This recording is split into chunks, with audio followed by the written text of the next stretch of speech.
Shalom Jemaat GBI Cawan dan Kecapi. Sebentar saya akan memberitahukan informasi gereja untuk seminggu ke depan. Pada hari Selasa akan diadakan rumah doa dan mukjizat pada pukul 7 malam lewat aplikasi Zoom.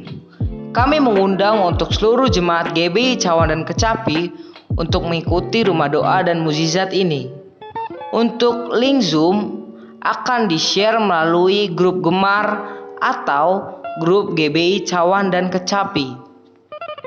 Selanjutnya pada hari Jumat akan diadakan Cult God's DNA pada pukul 7 malam. Kami mengundang untuk seluruh jemaat GBI Cawan dan Kecapi, terkhususnya anak muda, untuk mengikuti Cult ini. Untuk link akan di-share melalui grup God's DNA THB, Gemar, dan GBI Cawan dan Kecapi.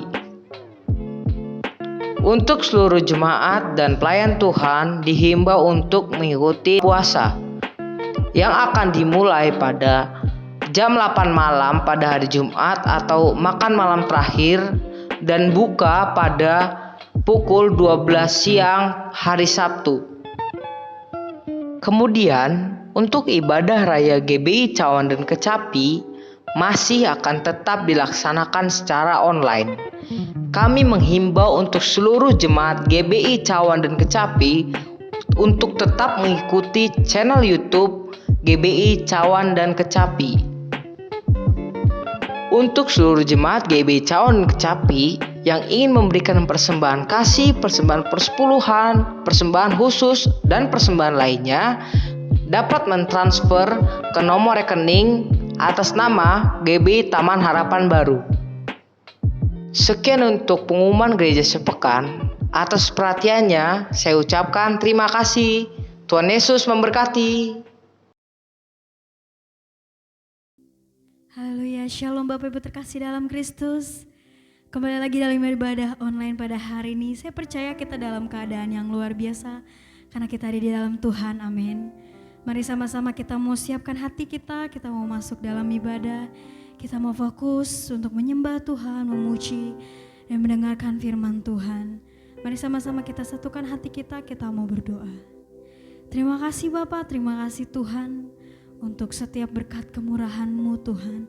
Sampai hari ini Tuhan kami masih dapat mengikuti ibadah Tuhan.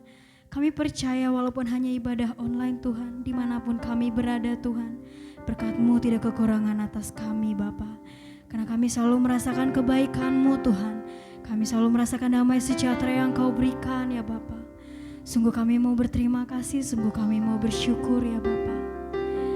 Hanya dengan memuji dan menyembah-Mu Tuhan, sebagai tanda rasa syukur kami, layakkanlah setiap pujian dan penyembahan kami ya Bapa. Terima kasih Tuhan.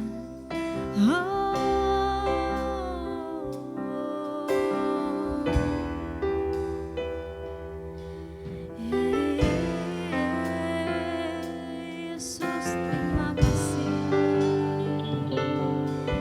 Terima kasih Tuhan untuk setiap waktu, untuk setiap kasih-Mu yang kami rasakan. Sungguh Kau Allah yang setia, tak pernah meninggalkan kami. Sungguh kami bersyukur, kami mau memuji-Mu. Haleluya, terima kasih Tuhan. Yes Lord.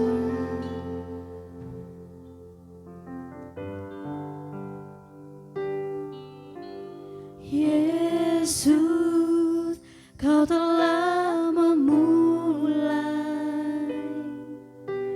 segala yang baik dalamku. Engkau menjadikanku serupa gambaran-Mu dan berharga di mata-Mu. Yesus, Kau telah memulai karya yang mulia dalamku. Kau berikan hidupmu sebagai ganti dosaku, karena kasih-Mu padaku. Sekarang ku memuji-Mu, Allah yang setia, yang tak pernah meninggalkan perbuatan tangan-Mu. Sekarang ku menyembah-Mu, Allah yang mulia, sempurnakan segenap hidupku agar indah bagi-Mu. Katakan, Yesus, Kau telah memulai. Oh Yesus, Kau telah memulai karya yang mulia, karya yang mulia dalamku. Kau berikan hidup-Mu Tuhan, Kau berikan hidupmu sebagai ganti dosaku, karena kasih-Mu padaku. Sekarang ku memuji-Mu, Allah yang setia, yang tak pernah meninggalkan perbuatan tangan-Mu. Sekarang ku menyembah-Mu, Allah yang mulia, sempurnakan segenap hidupku agar indah bagi-Mu. Sekarang ku memuji-Mu, sekarang ku memuji-Mu, Allah yang mulia, yang tak pernah meninggalkan perbuatan tangan-Mu. Sekarang ku menyembah-Mu, Allah yang mulia, sempurnakan segenap hidupku agar indah bagi-Mu, agar indah bagi-Mu, agar indah bagi-Mu Tuhan, agar indah bagi-Mu. Oh yang setia, sekarang kami memuji-Mu Tuhan, sekarang kami menyembah-Mu ya Bapa. Haleluya, oh ya, kami sembah Kau Tuhan. Hirama yang selama, hirama yang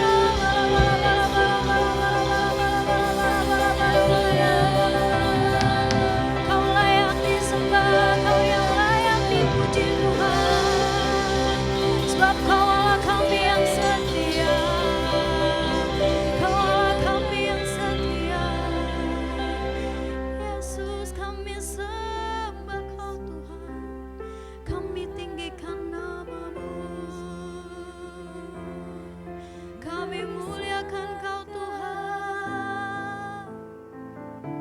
Oh ya Rabbah, terima kasih ya Bapa, glorilah nama-Mu. Kami datang tersungkur memuji-Mu, biar yang bernafas memuji-Mu Tuhan, biarlah kami semua berlutut menyembah-Mu. Terima kasih, mari kita semua sembah Tuhan. Kita mau sama-sama keluarkan suara kita mau menyembah Tuhan, kita mau ngagung-agungkan Tuhan, kita mau memuliakan nama-Nya. Oh Yesus Tuhan, mulia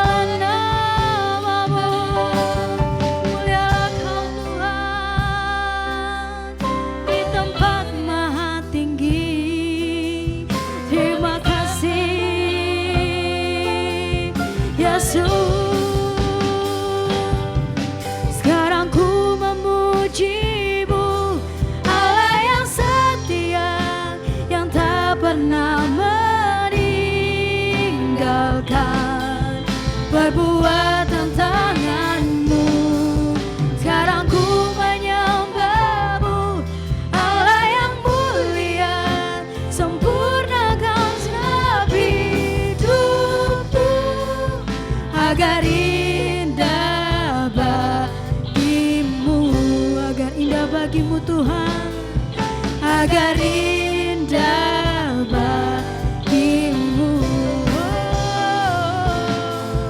agar indah bagimu. Haleluya, berikan kemuliaan bagi Tuhan. Sorakan haleluya, haleluya. Terima kasih Tuhan. Haleluya, saatnya kita mau muji Tuhan, kita mau bersorak-sorak bagi Tuhan. Sorakan haleluya. Haleluya, kami mau bersorak bagimu Tuhan.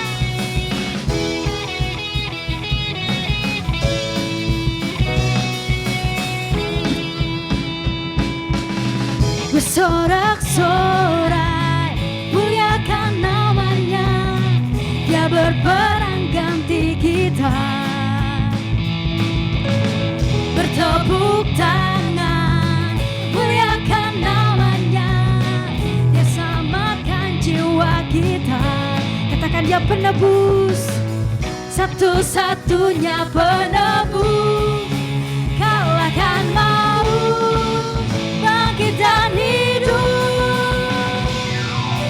Tuhan yang memberi kemenangan bersama kita, di dalam kita. Masuk dalam kemuliaannya, dia perlindungan dan pengharapan. Param pam pam pam pam pam. Param pam pam pam pam pam pam. Bersorak-sorai, muliakan namanya. Dia berperang ganti kita. Bertepuk tangan, bertepuk tangan, muliakan namanya. Dia selamatkan jiwa kita. Satu-satunya penebus, kalahkan maut, bangkit dan hidup. Tuhan yang memberi kemenangan bersama kita, di dalam kita. Masuk dalam kemuliaannya, dia perlindungan dan pengharapan. Tuhan yang memberi kemenangan bersama kita, di dalam kita. Masuk dalam kemuliaannya, dia perlindungan dan pengharapan. Dia perlindungan dan pengharapan. Dia perlindungan dan pengharapan. Param pam pam pam pam pam. Param pam pam pam pam pam. Param pam pam pam pam pam pam. Haleluya, sorak-sorai bagi Tuhan. Shalom saudara-saudara, kita akan bersama-sama membaca Mazmur 91 ayatnya yang pertama sampai ayatnya yang ke-16. Dalam lindungan Allah. Orang yang duduk dalam lindungan yang maha tinggi dan bermalam dalam naungan yang maha kuasa akan berkata kepada Tuhan, tempat perlindunganku dan kubu pertahananku, Allahku yang kupercayai. Sungguh dialah yang akan melepaskan engkau dari jerat penangkap burung, dari penyakit sampar yang busuk. Dengan kepaknya ia akan menudungi engkau. Di bawah sayapnya engkau akan berlindung. Kesetiaannya ialah perisai dan pagar tembok. Engkau tak usah takut terhadap kedahsyatan malam, terhadap panah yang terbang di waktu siang, terhadap penyakit sampar yang berjalan di dalam gelap, terhadap penyakit menular yang mengamuk di waktu petang. Walau 1.000 orang rebah di sisimu dan 10.000 di sebelah kananmu, tetapi itu tidak akan menimpamu. Engkau hanya menontonnya dengan matamu sendiri dan melihat pembalasan terhadap orang-orang fasik. Sebab Tuhan ialah tempat perlindunganmu, yang maha tinggi telah kau buat tempat perteduhanmu. Malapetaka tidak akan menimpa kamu, dan tulah tidak akan mendekat kepada kemamu. sebab malaikat-malaikatnya akan diperintahkannya kepadamu untuk menjaga engkau di segala jalanmu. Mereka akan menatang engkau di atas tangannya, supaya kakimu jangan terantuk kepada batu. Singa dan ular tedung akan kau langkahi, engkau akan menginjak anak singa dan ular naga. Sungguh hatinya melekat kepadaku, maka aku akan meluputkannya. Aku akan membentenginya sebab ia mengenal namaku. Bila ia berseru kepadaku, aku akan menjawab. Aku akan menyertai dia dalam kesesakan. Aku akan meluputkannya dan memuliakannya. Dengan panjang umur akan kukenyangkan dia, dan akan kuperlihatkan kepadanya keselamatan daripadaku. Amin. Shalom semua. Di dalam edisi Voice of Pentecost kali ini, kita akan membahas satu topik yang sangat menarik, yaitu teologi kemakmuran, benar atau salah. Mungkin banyak dari kita yang sering mendengar ada seseorang, suatu gereja atau pelayanan yang katanya menganut teologi kemakmuran. GBI Jalan Gatot Subroto pun tidak luput dari anggapan tersebut. Namun, perlu diketahui bahwa gereja kita sama sekali tidak menganut teologi kemakmuran. Supaya kita tidak terjebak di dalam pengajaran tersebut, mari kita sama-sama mempelajari dan memahami 4 hal mengenai hal kekayaan dari kitab Ulangan pasal 7 sampai 9, yaitu saat Tuhan mengajarkan kepada bangsa Israel selama di padang gurun. Yang pertama, kita tidak mengidentifikasikan diri kita berdasarkan kekayaan kita. Di dalam Ulangan 7 ayat 7 jelas mengajarkan bahwa Tuhanlah sebagai pencipta kita yang menentukan harga diri kita, bahwa kita adalah mulia dan berharga di matanya. Yang kedua, kita tidak mencari kenikmatan kita dari kekayaan. Raja Salomo jatuh karena melupakan kenikmatan bersama Tuhan dan mencari kenikmatan dari kesenangan duniawi yang didapat dari keberhasilannya. Pada dasarnya, Tuhan tidak melarang kita untuk menikmati berkat materi yang sudah Tuhan berikan, asalkan sesuai dengan kebenaran firman dan tuntunan Roh Kudus, serta tidak menempatkan kepuasan kita pada hal-hal yang bersifat materi. Jika tidak, kita akan terhilang dari rencana Tuhan atas hidup kita. Yang ketiga, kita tidak menaruh kekuatan kita pada kekayaan, karena uang seringkali membuat pemiliknya merasa memiliki kendali dan kekuatan. Uang juga dapat membelokkan rasa keadilan seseorang dan membuat pemiliknya merasa lebih berkuasa dari orang lain. Dan yang keempat, kita tidak mencari tujuan hidup dari kekayaan. Di dalam Matius 6 ayat 24 dan Lukas 16 ayat 13, Yesus menyatakan bahwa kita tidak dapat melayani dua tuan. Dan di dalam Ulangan 8 ayat 18 juga dengan jelas berkata bahwa Tuhanlah yang memberi kekuatan untuk menghasilkan kekayaan dan menggenapi perjanjian Abraham, yaitu berkat bagi Israel, supaya melalui Israel semua kaum juga dapat diberkati. Kita perlu mengerti 4 hal tersebut, supaya kita tidak dapat dengan mudah terbawa oleh pengajaran teologi kemakmuran. Karena teologi kemakmuran adalah suatu penyimpangan dari sebuah pengajaran Alkitab yang benar. Ingat, Tuhan mau kita sebagai anak-anaknya berhasil dan diberkati, namun melalui pengajaran yang benar. Supaya lebih jelas, mari kita sama-sama telaah 3 penyimpangan ajaran utama teologi kemakmuran. Ajaran yang pertama dikatakan bahwa Allah menginginkan semua anak-anaknya berhasil. Kalimat ini sebetulnya tidak salah, namun menjadi salah jika dipahami secara ekstrim, yaitu jika kita tidak diberkati atau berhasil, artinya kita bukanlah anak Tuhan. Padahal di dalam Yosua 1 ayat 8 dengan jelas mengajarkan bahwa tolak ukur menilai keberhasilan tidak dapat dinilai secara materi. Sebaliknya, untuk berhasil, kita juga perlu merenungkan, memperkatakan, dan melakukan firman Tuhan di dalam kehidupan kita. Selanjutnya, ajaran teologi kemakmuran yang kedua dikatakan penebusan Yesus di kayu salib adalah penebusan dari kemiskinan, penderitaan, dan sakit penyakit, di mana jika orang tersebut percaya sepenuhnya, maka tidak akan mengalami penderitaan. Tentu hal ini sangat menyimpang, karena teologi kemakmuran berpendapat jika kita mengalami kemiskinan, penderitaan, dan sakit penyakit, artinya kita belum menerima Tuhan di dalam hidup kita. Padahal sebenarnya Tuhan dapat mengizinkan kita mengalami penderitaan untuk membawa kita ke tujuan yang lebih besar, supaya kita dapat lebih lagi berharap pada Tuhan, menjaga hati kita, serta memurnikan motivasi hati kita. Sama seperti pandemi COVID-19 yang kita semua sedang alami.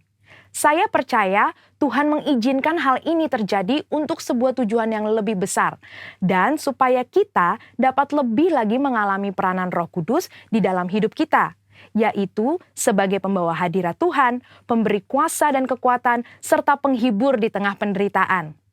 Berikutnya, ajaran teologi kemakmuran yang ketiga adalah mengklaim apa saja yang kita inginkan karena semua kekayaan Allah tersedia bagi kita di dalam Kristus. Ini tidak salah, tetapi menjadi menyimpang ketika dikatakan bahwa sebagai anak Tuhan, kita dapat meminta apapun, tidak peduli apa saja yang menjadi keinginan kita. Mereka juga menggunakan 2 ayat Alkitab di dalam Mazmur 37 ayat 4 dan Filipi 4 ayat 19 sebagai dasar pembenaran pandangan pengajaran teologi kemakmuran.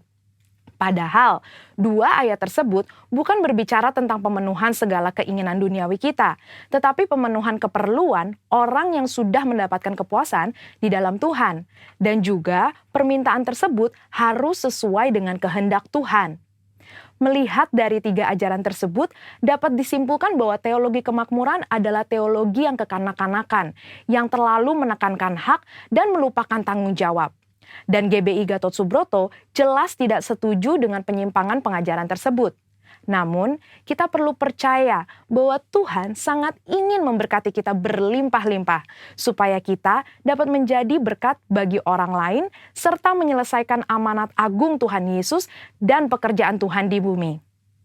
Saudara-saudara, untuk penjelasan lebih lengkapnya dari tim teologi kami, jangan lupa buka link yang ada di atas atau scan barcode yang tersedia. Tuhan Yesus memberkati. Sebelum kita masuk dalam firman Tuhan, bagi Bapak Ibu yang ingin memberikan persembahan umum, khusus, dan persembahan persepuluhan, dan persembahan lainnya dapat melalui nomor rekening yang tertera di bawah ini. Terima kasih, Tuhan Yesus memberkati kita semua. Mari sama-sama kita siapkan hati kita untuk masuk dalam firman Tuhan. Kita mau duduk diam, kita mau mendengarkan setiap firman yang diberikan oleh hamba-Nya. Mari bersama-sama kita mau masuk dalam firman Tuhan. Sebelum itu kita mau masuk dalam penyembahan. Terima kasih Tuhan.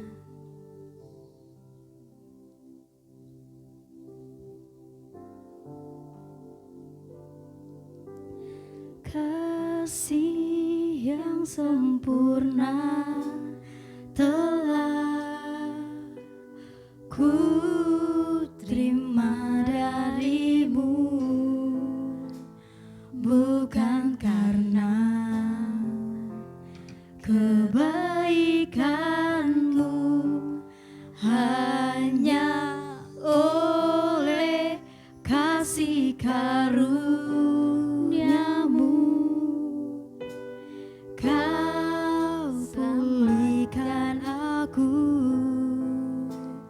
layakkanku untuk dapat memanggilmu Bapa. Kau beri yang ku pinta saat ku mencari, ku mendapatkan. Ku ketuk pintumu dan kau bukakan,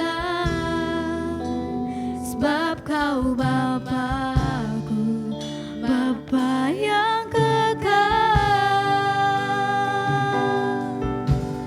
Takkan kau biarkan aku melangkah hanya sendirian. Kau selalu ada bagiku, sebab kau Bapa-Ku, Bapa yang kekal. Kasih-Mu sempurna Tuhan, kasih yang sempurna telah ku terima darimu, bukan karena kekuatan kami Tuhan, karena kebaikanmu hanya oleh kasih karuniamu kau pulihkan aku, layakkanku untuk dapat memanggilmu Bapa. Kau beri yang ku pinta saat ku mencari, ku mendapatkan. Ku ketuk pintumu dan kau bukakan, sebab kau Bapakku, Bapa yang eka. Takkan kau biarkan aku melangkah hanya sendirian. Kau selalu ada bagiku, sebab kau Bapakku, Bapa yang kekal. Kau selalu ada bagiku, sebab kau Bapakku, Bapa yang kekal. Kau selalu ada bagiku, sebab kau Bapakku, Bapa yang kekal. Haleluya, terima kasih Tuhan. Kami bersyukur untuk hari ini Bapa, kami boleh menerima kasih karunia rahmat yang selalu baru buat setiap kami. Kepertemuan kami dalam ibadah hari Minggu secara online ya Tuhan. Kami percaya kami senantiasa mengalami kehadiran Tuhan, bahkan kami mengalami pengurapan dan jamahan Tuhan. Berbicara buat kami hari ini Tuhan, sampaikan isi hati buat setiap kami, bukalah pikiran kami supaya kami mengerti kitab suci, dan pengurapan mengajar kami untuk melakukan kehendak-Mu pada zaman ini di masa Pentakosta yang ketiga. Terima kasih Tuhan Yesus, kami sambut firman-Mu dengan ucapan syukur di dalam nama Tuhan Yesus Kristus. Haleluya. Amin. Shalom Bapak Ibu yang kasih Tuhan, bertemu kembali dengan saya Danang Andrianto. Saya percaya kita ada sebagaimana kita ada hari ini semua karena anugerah Tuhan. Di tengah-tengah masa pandemi, kita semua dipaksa untuk menyesuaikan dengan satu kehidupan yang baru yang kita kenal dengan new normal. Dan saya percaya Tuhan yang telah membawa kita keluar di tahun 2020 dan Tuhan juga akan membawa kita masuk ke tahun yang baru di tahun 2021. Sebelumnya saya mengucapkan selamat tahun baru kepada Bapak Ibu yang dikasih Tuhan. Dan kita percaya tahun ini Gembala Pembina kita telah menetapkan dengan satu tema tahun integritas. Saya percaya kita semua akan ditemui Tuhan dan didapati Tuhan sebagai pribadi yang berintegritas karena kita percaya kepada pribadi yang memiliki integritas karena Yesus adalah man of the integrity. Saya percaya pagi ini kita akan belajar bersama-sama firman Tuhan dan sebelum kita membaca firman Tuhan, saya akan menyampaikan pengantar lebih dulu. Apakah itu integritas? Integritas dalam Kamus Bahasa Indonesia berarti mutu, sifat atau keadaan yang menunjukkan kesatuan utuh sehingga memiliki potensi dan kemampuan yang memancarkan kewibawaan. Dan satu kata yang ditulis dari Kamus Bahasa Indonesia yaitu kejujuran. Nah, ada dua pendapat yang ingin saya sharekan kepada Bapak Ibu hari ini dari hamba Tuhan yang diurapi Tuhan. Yang pertama adalah Billy Graham. Billy Graham menegaskan bahwa seorang yang memiliki integritas adalah orang yang sama baiknya di dalam maupun di luar, tidak berbeda antara apa yang diucapkan dengan yang dikerjakan. Dia dapat dipercaya dan dia adalah orang yang sama pada saat jauh dari rumah, sebagaimana dia di gereja atau di rumah. John Maxwell, seorang pakar leadership dalam bukunya Mengembangkan Kepemimpinan di Dalam Diri Sendiri, berkata bahwa kalau saya punya integritas, kata-kata dan perbuatan saya sesuai. Saya adalah diri saya, tidak peduli di mana diri saya atau bersama siapa.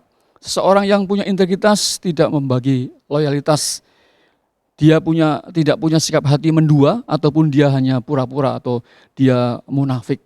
Orang yang memiliki integritas adalah orang yang utuh, mereka bisa diidentifikasi dengan kesatuan pikirannya. Orang memiliki integritas tidak punya apapun untuk disembunyikan dan tidak punya apapun untuk ditakuti. Nah, Bapak Ibu, mari kita membuka Alkitab kita dari 2 Korintus pasal 1 ayat 12. Saya akan bacakan buat Bapak Ibu semua. Inilah firman Tuhan, inilah yang kami megahkan, yaitu bahwa suara hati kami memberi kesaksian kepada kami bahwa hidup kami di dunia ini, khususnya dalam hubungan kami dengan kamu, dikuasai oleh ketulusan dan kemurnian dari Allah, bukan oleh hikmat duniawi, tetapi oleh kekuatan kasih karunia Allah. Dalam terjemahan bahasa Indonesia sehari-hari, saya akan juga bacakan, kami bangga sebab hati nurani kami meyakinkan kami bahwa hidup kami di dunia ini, terutama hubungan kami dengan saudara, sudah kami jalankan dengan ikhlas dan murni. Kami melakukan itu bukan dengan kebiasaan manusia, tapi dengan kemampuan yang diberikan Allah. Bapak Ibu, saya percaya ini adalah satu pernyataan hati yang paling dalam dari seorang yang bernama Paulus. Kita tahu sebelum dia bernama Paulus, dia bernama Saulus. Dalam perjalanannya, dalam kehidupannya, pada akhirnya dia mengalami perjumpaan dengan Tuhan ketika sedang dalam perjalanan ke Damsyik dengan tujuan untuk mengejar, menangkap, memenjarakan, bahkan menganiaya pengikut jalan Tuhan. Dan di tengah perjalanan itulah Tuhan menjumpai dia dan dia rebah dan Tuhan berbicara, Saulus, Saulus, mengapa engkau menganiaya aku? Dari situlah kemudian hati Saulus berubah, hati Saulus diproses Tuhan, dibahari Tuhan. Dan saya percaya kemudian Tuhan berikan nama yang baru, namanya Paulus. Dia hidup sekitar 3-67 Masehi. Artinya bahwa kehidupan yang dijalaninya adalah kehidupan yang sangat singkat. Karena di usia yang tahun ke-67 dia mati dengan cara syahid. Dia dipenggal lehernya dan dia menyerahkan hidupnya sepenuhnya buat Tuhan. Bapak Ibu kasih Tuhan, dia membanggakan dirinya, hidupnya bukan karena sesuatu yang di luar hidupnya. Dia membanggakan kehidupannya, membanggakan dirinya atas sesuatu yang di dalam hatinya, dalam hidupnya, yaitu hati nurani. Kalau kita membaca di bahasa Indonesia sehari-hari terjemahan, maka hati nurani itu sama dengan suara hati. Dan saya percaya inilah yang senantiasa dikumandangkan, disaksikan oleh Paulus di banyak tempat. Kalau kita membaca Kisah Rasul pasal 24 ayat yang Kisah Rasul 24 ayat yang ke-20, kita menjumpai di sana bagaimana Rasul Paulus menyatakan bahwa dia berusaha untuk hidup dengan hati nurani yang murni, baik di hadapan Allah maupun di hadapan manusia. Demikian juga di Kisah Rasul pasal 23 ayat 1, di hadapan mahkamah agama, dia dengan penuh keberanian berkata bahwa dia hidup dengan hati nurani yang murni. Bapak Ibu yang dikasihi Tuhan, Tuhan mendisiplinkan hidup kita, Tuhan mendidik kita, Tuhan memproses hidup kita sehingga muncul karakter yang Tuhan inginkan, yaitu karakter Allah. Itu dimulai dari mana? Dari hati nurani setiap kita. Saya berdoa biar kita semua diberikan hati nurani yang murni oleh Tuhan. Kenapa? Karena Tuhan itu selalu melihat hati kita. Demikian yang disampaikan Tuhan kepada Samuel pada waktu Samuel pergi ke kota Bethlehem untuk mengurapi Daud anak Isai di sana. Nah, apa itu suara hati? Suara hati dari bahasa Yunani yaitu suneidesis, yang berasal dari dua kata yaitu suneido yang artinya menelanjangi atau memindahkan, dan hades yang artinya kematian atau tidak terlihat. Sehingga kata suneidesis memiliki arti melihat secara utuh atau mengerti sepenuhnya atau menjadi sadar atau ada kesadaran dalam dirinya. Nah, dalam bahasa Inggris dikatakan dalam satu kata conscience yang berarti di luar alam pikiran. Bapak Ibu yang kasih Tuhan, saya berdoa biar kita semua memiliki hati nurani yang murni dan bersih di hadapan Tuhan. Dalam perjanjian baru, hati nurani dikatakan bahwa hati nurani adalah kemampuan yang dikaruniai Allah kepada manusia untuk melakukan evaluasi diri. Penting buat setiap kita untuk mengevaluasi diri kita, untuk menguji hati kita, menguji hidup kita, karena Tuhan ingin kita memiliki hati nurani yang sehat. Dan saya berdoa dan saya percaya bahwa Tuhan senantiasa memberikan kita hati nurani yang sehat dan murni di hadapan Tuhan. Ada 5 aspek dalam hidup manusia yang sangat dipengaruhi oleh hati nurani. Yang pertama adalah motivasi, yang kedua adalah pikiran, yang ketiga adalah sikap, yang ketiga adalah perkataan, dan yang kelima adalah perbuatan. Dari kelima aspek hidup manusia ini, ternyata ada dua yang tidak terlihat dalam hidup manusia, yaitu motivasi dan juga pikiran. Kita tidak bisa mengerti motivasi seorang ketika dia belum melakukan suatu perbuatan atau tindakan. Tetapi ketika seorang melakukan satu perbuatan tindakan dan kita mengetahui apa yang dikerjakannya seperti apa dan bagaimana, baru kita tahu, oh motivasinya seperti apa. Demikian juga dengan pikiran seseorang. Kita tidak pernah tahu yang ada dalam pikiran seseorang, kecuali pikiran itu mulai diwujudkan dalam bentuk tindakan atau perkataan atau perbuatan. Bapak Ibu kasih Tuhan, ini 5 aspek yang mempengaruhi kehidupan manusia yang sangat dipengaruhi hati nurani. Saya berdoa biar kita memiliki hati nurani yang murni, karena segala sesuatu yang terekspresi dari hidup kita itu sesungguhnya termanifestasi dari hati nurani kita. Sehingga di Roma 2 ayat 15 dikatakan bahwa suara hati atau hati nurani adalah kemampuan batin untuk mengetahui dengan roh kita, memberi persetujuan ketika kita berbuat benar atau bahkan menuduh ketika kita berbuat salah. Dan sering kita mengalami keadaan seperti ini.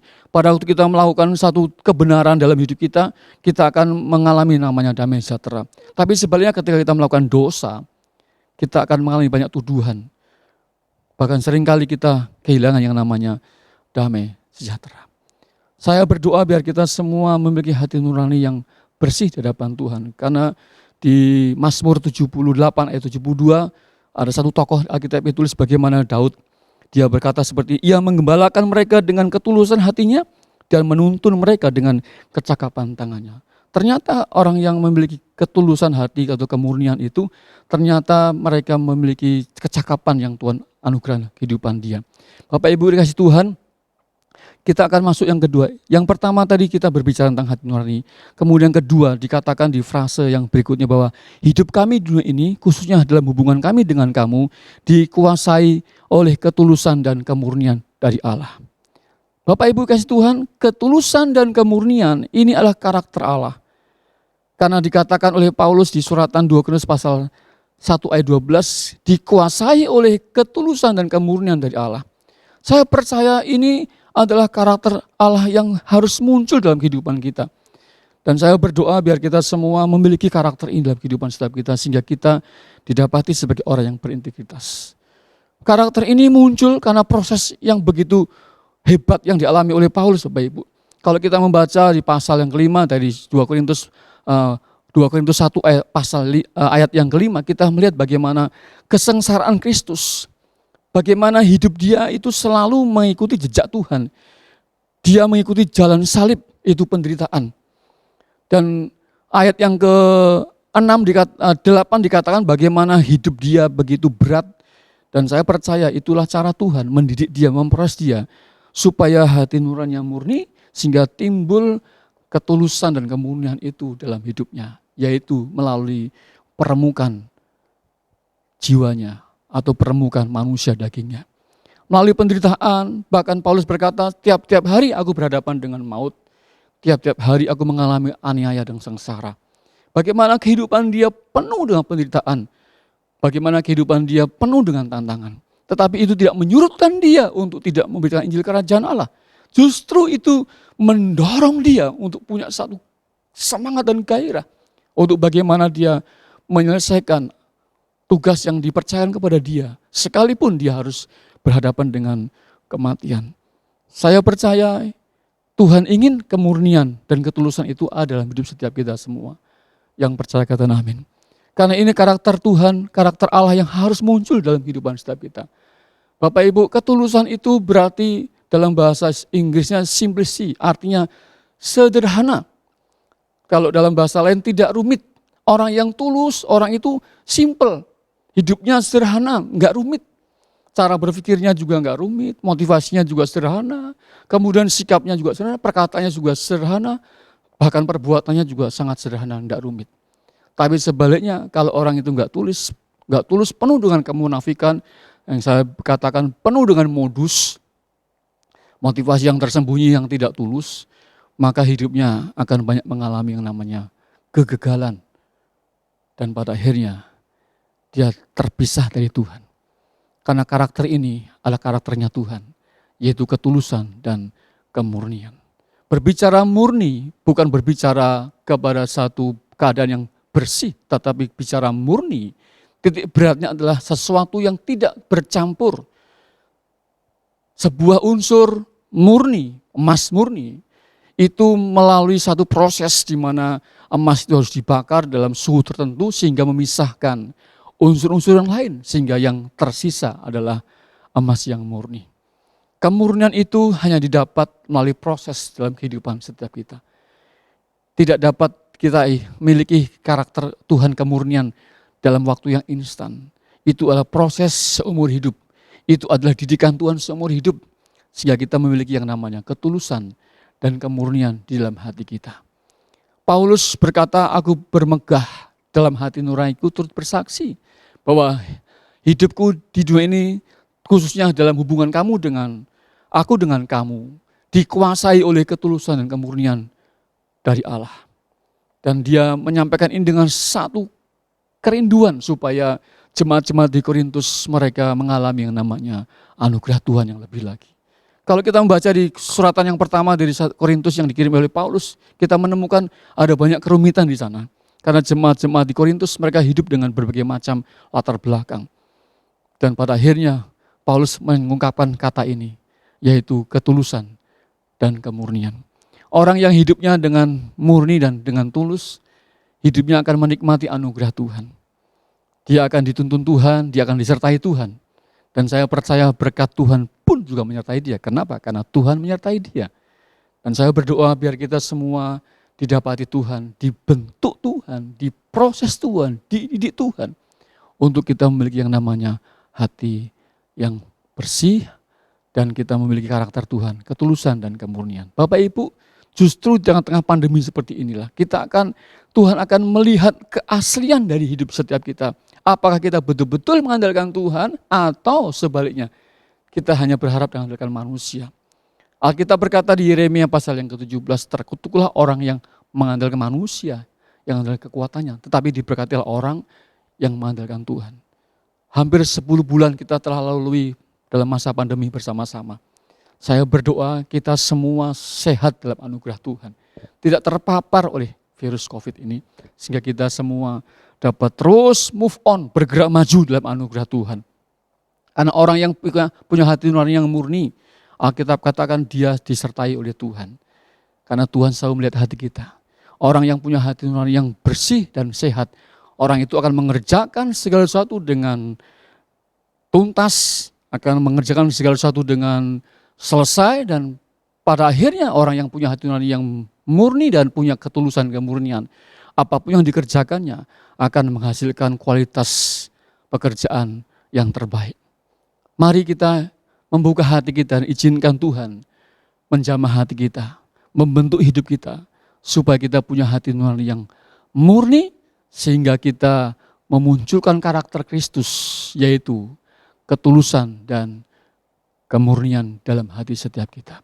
Saya percaya seorang yang tulus, seorang yang murni, itu sangat disukai oleh Tuhan. Kenapa? Karena orang itu selalu hidup dalam ketaatan akan Tuhan. Orang-orang yang tulus, yang murni, dia tidak akan pernah berbantah ketika Tuhan berbicara kepada dia.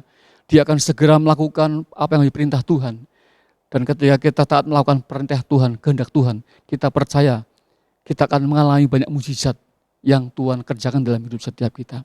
Bapak Ibu, hidup kita yang sangat singkat ini harus kita warnai dengan hati nurani yang murni, yang bersih, yang sehat di hadapan Tuhan, sehingga memunculkan karakter Allah yang Paulus beritahukan kepada kita hari ini, yaitu ketulusan dan kemurnian. Saya berdoa biar kita semua terus memiliki kemurnian hati yang memancarkan ketulusan dan kemurnian dalam hidup setiap kita. Saya percaya orang-orang yang tulus, orang yang murni, orang itu selalu dijagai oleh Tuhan, orang itu selalu disertai oleh Tuhan. Sehingga apapun yang dikerjakan oleh orang yang tulus dan murni ini dibuat Tuhan berhasil. Satu tokoh Alkitab namanya Yusuf, dia bermimpi begitu luar biasa, diceritakan di depan orang tuanya, bahkan juga keluarga yang lain, kakak-kakaknya. Tapi justru dia mendapat perlakuan yang enggak enak dalam hidupnya. Dia dijual, jadikan budak, kemudian dibeli oleh Potifar, tinggal di rumah Potifar sebagai kepala rumah tangga Potifar, dan istri Potifar menggoda dia. Pada akhirnya dia dimasukkan penjara karena istrinya melaporkan dia, karena ingin berbuat tidak senonoh kepada istri Potifar. Dalam keadaan dia di penjara, Alkitab tulis dengan sangat jelas, Tuhan menyertai dia. Dia tidak punya kepahitan, dia tidak punya kekecewaan, dia tidak punya kejengkelan, kemarahan dalam hidupnya. Tapi dia menghadapi semua proses didikan Tuhan itu. Yang pada akhirnya kita melihat bagaimana Yusuf diangkat Tuhan menjadi Perdana Menteri di Mesir pada zaman Fir'aun. Dan justru dengan kehadiran Yusuf di Mesir itulah ketika dia diangkat oleh Fir'aun, sebetulnya Tuhan mengutus Yusuf mendahului keluarga besar dari Yakub yang adalah Israel itu untuk memelihara mereka karena kelaparan waktu itu sedang melanda seluruh muka bumi. Dan disitulah Tuhan melakukan mujizat yang ajaib dan luar biasa. Saya berdoa biar kita semua punya kemurnian dan ketulusan di hadapan Tuhan. Ada seorang perempuan di Betania, keluarga dari Maria, Marta, Lazarus. Satu kali Tuhan datang singgah di rumah mereka, kemudian Maria mengambil minyak narwastu yang murni, yang sangat mahal harganya. Dia memecahkan buli-buli kepala minyak, buli-buli minyak itu dan menuangkan minyak itu dan menyegahnya. Bapak Ibu yang dikasih Tuhan, orang yang tulus, orang yang murni, orang itu punya hati yang selalu rendah di hadapan Tuhan. Dia punya hati yang suka menyembah di hadapan Tuhan. Saya berdoa biar kita semua juga punya kemurnian, ketulusan. Sehingga waktu kita menyembah, kita berdoa, kita beribadah dengan kemurnian hati kita. Sehingga kita memiliki fokus konsentrasi hanya satu pribadi, namanya Yesus Kristus Tuhan. Bapak Ibu, ini hari yang luar biasa buat kita semua. Saya berdoa biar Tuhan melawat setiap keluarga demi keluarga yang di rumah-rumah yang saat ini menyaksikan ibadah secara online. Tuhan Maha Hadir. Tuhan itu selalu hadir dalam hidup setiap kita. Dia tidak dibatasi oleh ruang dan waktu, tetapi ketika kita punya kerinduan untuk kita mengalami hadirat dan lawatan Tuhan, saya percaya Tuhan pasti melawat kita di rumah-rumah. Saya berdoa hari ini biar kita semua mengalami lawatan Tuhan. Kita punya hati nurani yang bersih, hati nurani yang murni, hati nurani yang sehat. Dan itu memunculkan karakter Tuhan, yaitu ketulusan dan kemurnian dalam hati kita. Saya akan berdoa buat Bapak Ibu hari ini. Mari tutup mata kita di hadapan Tuhan, fokuskan sama Tuhan hari ini. Bapak, terima kasih untuk firman-Mu hari ini.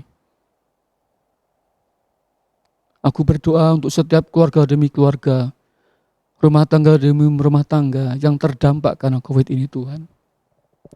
Banyak di antara mereka yang memiliki banyak pergumulan di dalam ekonomi mereka, keuangan mereka ya Tuhan, dalam pekerjaan mereka. Bahkan ada di antara mereka yang sakit dan mengalami kelemahan tubuh. Saat ini Kau minta anugerah-Mu ya Tuhan, biar Engkau melawat setiap pribadi, setiap keluarga, setiap rumah tangga di rumah-rumah mereka masing-masing. Engkau menjamah hati mereka ya Tuhan. Ika maraho bidukina ayasano rakabata heono kurya maakasano rupu kimprata ilah sanato rikayasana. Terus buka hati Bapak Ibu saat ini. Tuhan sedang menjamah hatimu. Dia sedang mengalirkan kasih-Nya kepada hidupmu. Dia sedang mengalirkan kuasa-Nya dalam kehidupanmu. Terus alami dia. Ya Tuhan, ya Tuhan. Ya Tuhan, beberapa orang sedang dilawat Tuhan. Engkau sedang dijamah oleh kasih Tuhan yang begitu kuat. Kalau engkau ingin menangis di hadapan Tuhan. Dia tahu pergumulanmu, Dia tahu persoalanmu, Dia tahu penderitaanmu. Dia Allah yang setia kepada perjanjiannya. Dia Allah setia kepada milik kepunyaannya. Kristus adalah ya untuk semua janji Allah. Itulah yang dikatakan oleh Paulus di suratan 2 Korintus pasal yang 1. Di ayat-ayat yang selanjutnya kita akan baca. Bapak, terima kasih hari ini karena kami mendapatkan Kristus pribadi yang terutama dalam hidup kami. Hari ini Tuhan, Engkau menjamah hati mereka, Engkau menjamah hidup mereka, Engkau menjamah rumah tangga mereka dan memulihkan tubuh mereka yang sakit dan mengalami kelemahan tubuh. Oleh bilur-bilur Yesus, sakit penyakit kelemahan tubuh mereka telah disembuhkan Tuhan. Dan kami menerima kesembuhan mujizat di dalam nama Tuhan Yesus Kristus. Terima kasih Bapa. Kau berkati hamba-Mu Pak Bambang yang Tuhan mempercayakan menggembalakan jemaat-Mu di THB ya Tuhan. Tuhan pakai hamba-Mu dengan kasih karunia-Mu. Tuhan sertai dengan tanda-tanda heran mujizat. Tuhan berikan hati, pikiran, perasaan-Mu. Menguasai hati, pikiran, perasaan hamba-Mu ini. Dia berjalan selaras dengan kehendak Tuhan pada zaman ini. Terima kasih Bapa. Bagi-Mu segala pujian, hormat dan kemuliaan kekal sampai selama-lamanya. Dalam nama Tuhan Yesus yang percaya bersama katakan amin. Tuhan berkati. Selamat hari Minggu. Selamat tahun baru. Amin. Terima kasih Bapa, terpuji namamu.